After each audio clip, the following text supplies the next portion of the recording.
You are listening to the So Now What podcast with Lana Manikowski, episode number 8. So now what? These three words raced through my mind time and time again during my journey through fertility treatments.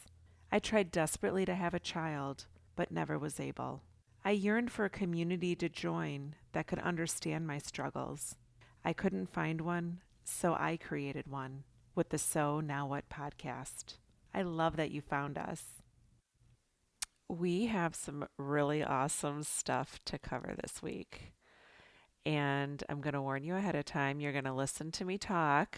You're going to hear words come out of my mouth, and you're going to think, this lady's nuts. She doesn't know what she's talking about.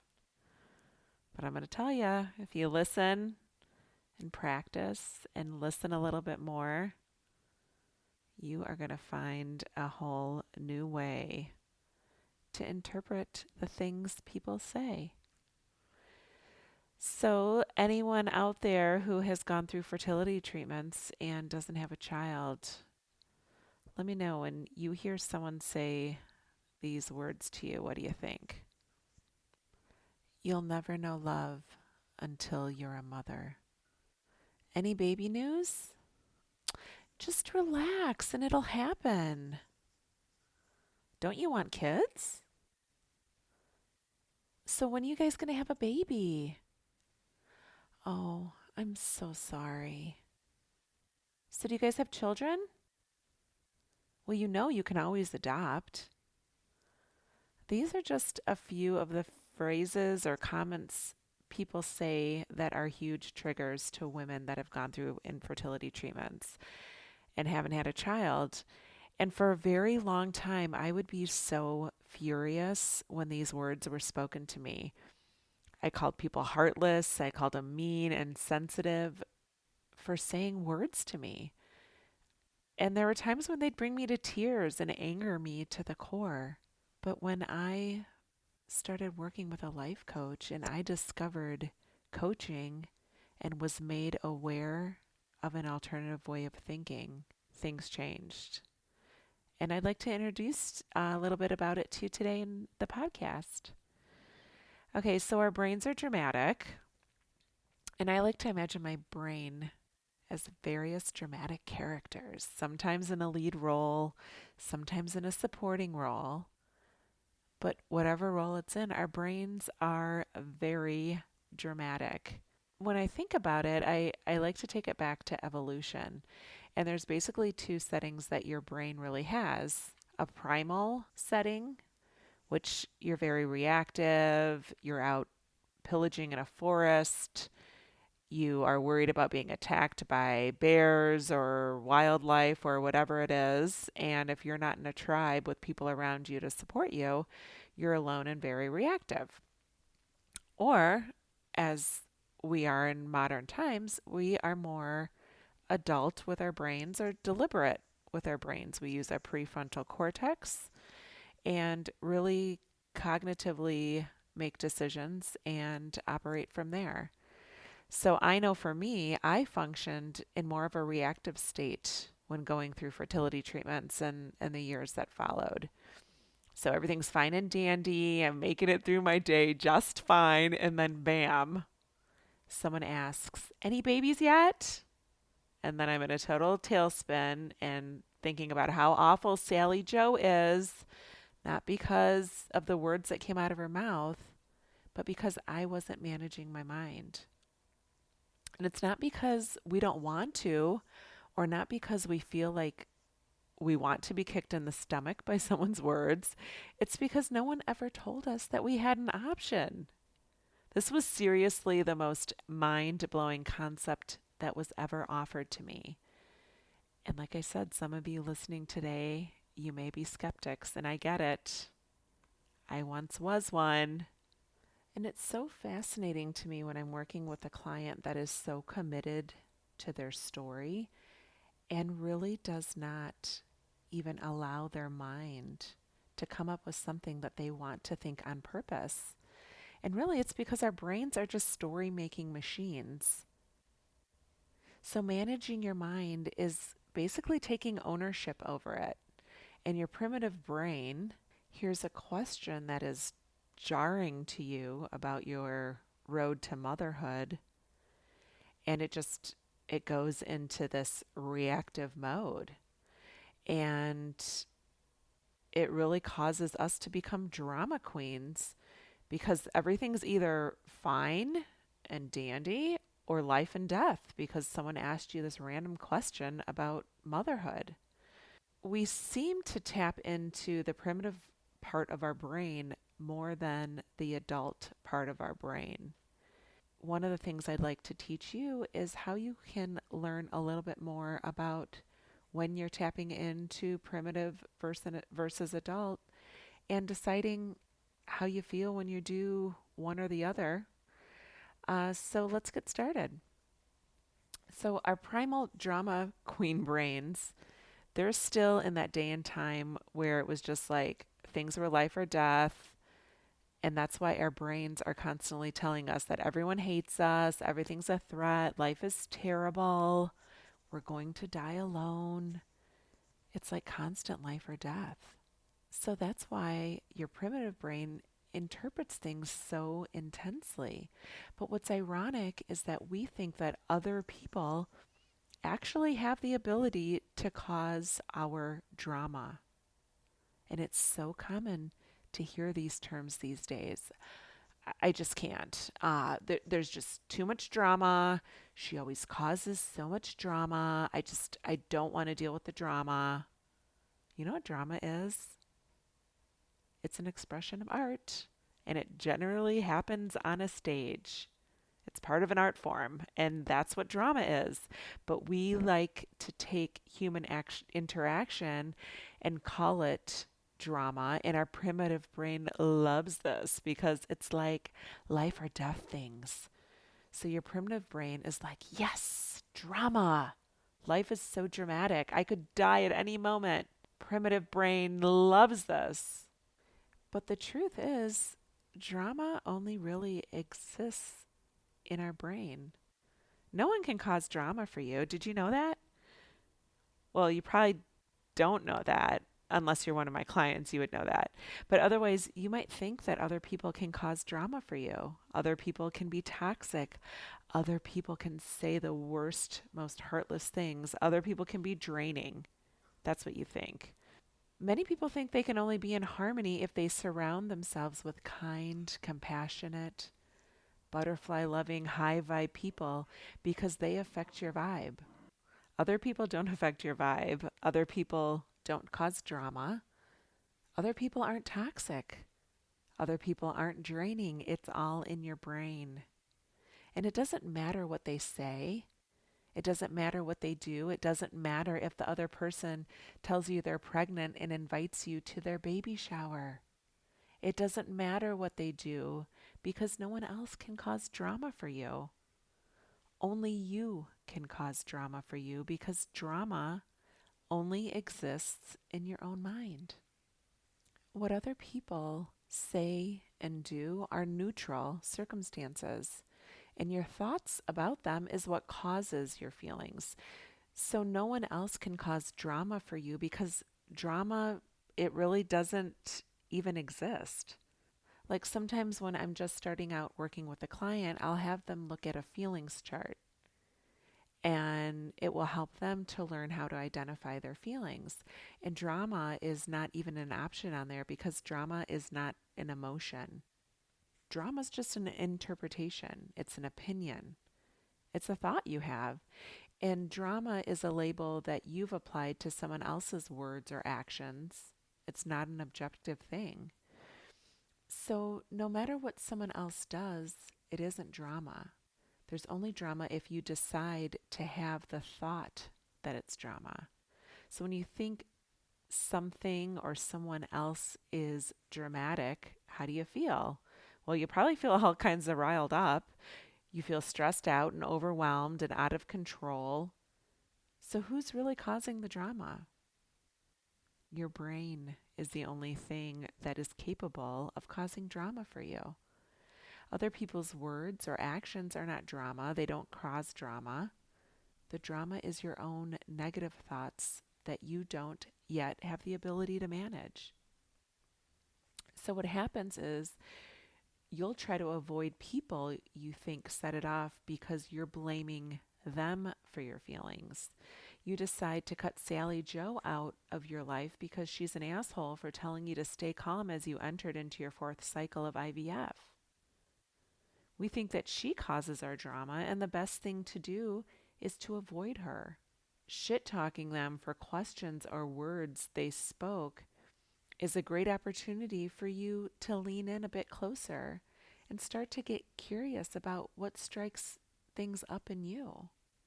What thoughts do you think when someone tells you you can always adopt? Or if someone asks you, any kids yet? Think about that. Like, what's really coming up for you when you hear those words spoken to you? Because other people don't cause our vibes. Other people don't cause our drama. So when you try to avoid drama by avoiding those people who cause it, what you're really doing is releasing any emotional responsibility for yourself. Or like shoving all your junk in a drawer or in a pile, and you have this pile of stuff that you know needs to be addressed, but you just don't have the mental energy to complete. So if you stuff it away somewhere that you don't see it until you stumble upon it again, or a deadline's come up to turn it in, and then you're rifling through shit asking yourself, why do I always do this? And that's what you're doing when you just try to avoid people who you think are drama or who don't have high vibes or who are toxic or whatever adjective you choose. You're like, okay, I'll just shove this person in the drawer, and if I don't have to deal with them, great. But other people don't cause your feelings, your thoughts do. So, this is one of the tactics that it works as long as you can control it. So maybe you don't need to hang out with that woman from your book club who causes drama, but soon enough, there's going to be someone in your life who you can't avoid. And clients ask all the time, is it easier if I just avoid this person or quit this job or change my circumstance? Because what happens is they think if they quit it, they don't have to manage their mind. But the sad truth is, your thoughts are going with you, folks. There will likely be someone who will ask you when you're going to have a baby at your next job. There's likely somebody who's going to invite you to their baby shower, but you can't keep quitting things to avoid feeling those feelings. But even if you could, even if it was easier to change the circumstance, it's only easier as long as the world cooperates. And when you hit that scenario where you can't change the circumstance, you're going to be sorry that you don't know how to manage your mind. So you can avoid the drama book club woman if you want, but eventually there's going to be someone in your life that you can't avoid. You're going to have a colleague who you think causes drama, or you're going to have a mother-in-law that you think causes drama, and if you believe that they cause drama, then you're always going to be feeling stressed out and out of control around them and emotionally exhausted from interacting with them. I know. I did it. I was there. So when you cut people out of your life or you avoid them because of your own thoughts in your brain that they cause drama, which they don't, that's a total lie. When you cut them out of your life so you don't have to manage your mind, you're just going to feel drama about something else because it's your thoughts that cause it. And you're never going to learn how to deal with it. So it's like this shortcut to the end that ends in a volcano and you die and it doesn't actually help you and it doesn't serve you. So I recommend the opposite. Don't avoid people who cause drama. I'd recommend spending time with them. The people you think cause drama are your greatest spiritual teachers because they trigger all of those negative thoughts and because you've completely abandoned your emotional responsibility for yourself around them. You'll be able to identify them now that you have the ability and knowledge of how you can tap into them. So by spending time with them, you'll get access to the thoughts that they're causing and the negative feelings that you're labeling drama and blaming on them. And that's true for anyone. You may think that's toxic. There's actually no such thing as a toxic person because toxic implies that a person can poison you, that they can cause your negative emotions and be bad for you emotionally. But that's not true. Your thoughts cause your feelings.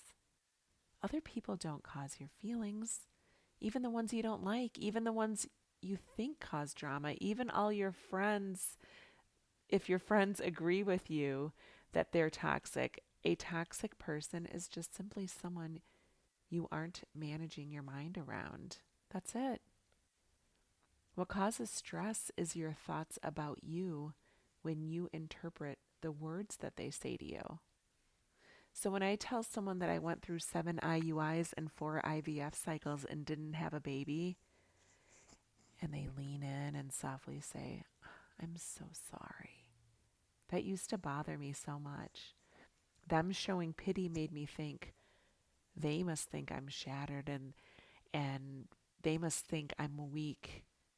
And then the drama would ensue in my head that I'm weak, people feel sorry for me, I must be a downer to be around, blah, blah, blah.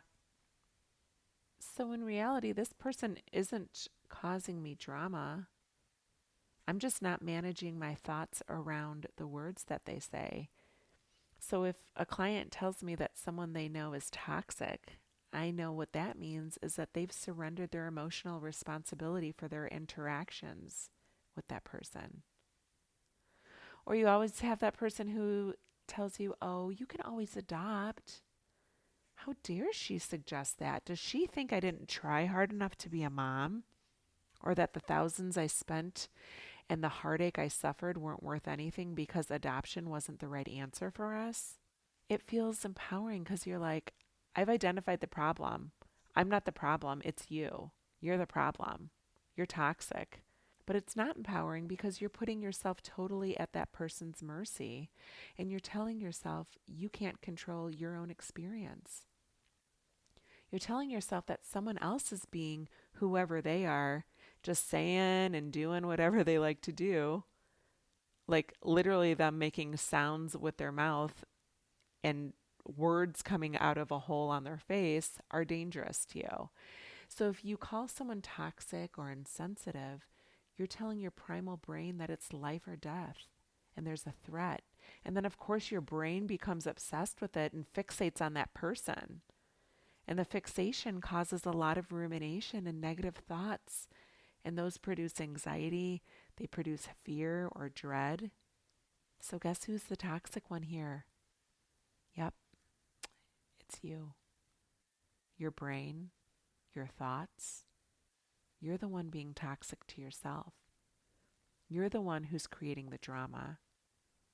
No one creates drama for you. No one else is toxic. And by the way, that's also true of places and environments.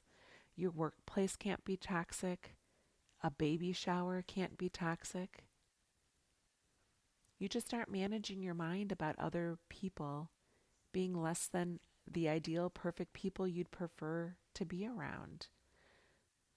And I know some of you are really bristling as you listen. I get it. Before I learned more about thought management, I did too. But why would you want to believe that someone else can control your brain more than you can? It may make sense to us because we're not managing our mind. We're like, yeah, well, someone else must be controlling it because I sure as hell don't have control over what's going on up there. I can't manage this thing at all. Someone else must be doing it. But really, it's just because you're not making the effort to do it for yourself.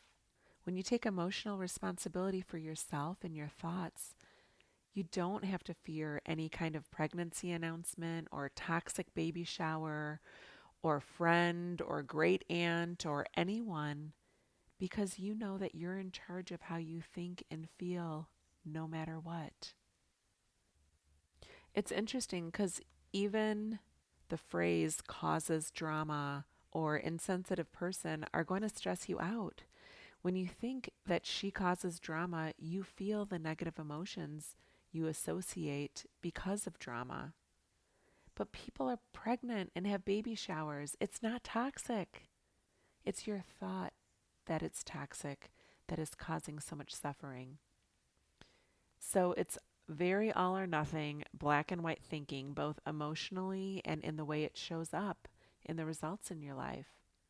So that's what happens when we call someone dramatic or insensitive.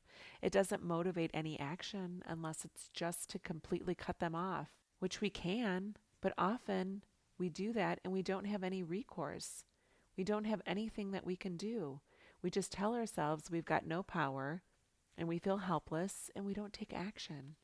So I want you to pay attention this week and notice, how are you telling yourself that someone is insensitive or causes drama, or someone or something is toxic or draining or has bad vibes? Notice how it feels to label it that way. Other people exist.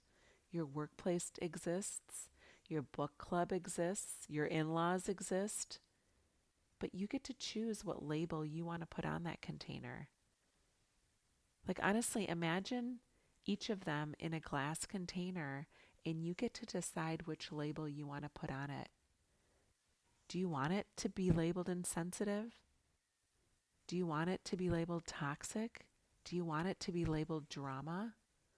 How does that serve you? If you want to create less emotional drama, stop telling yourself that other people cause it for you.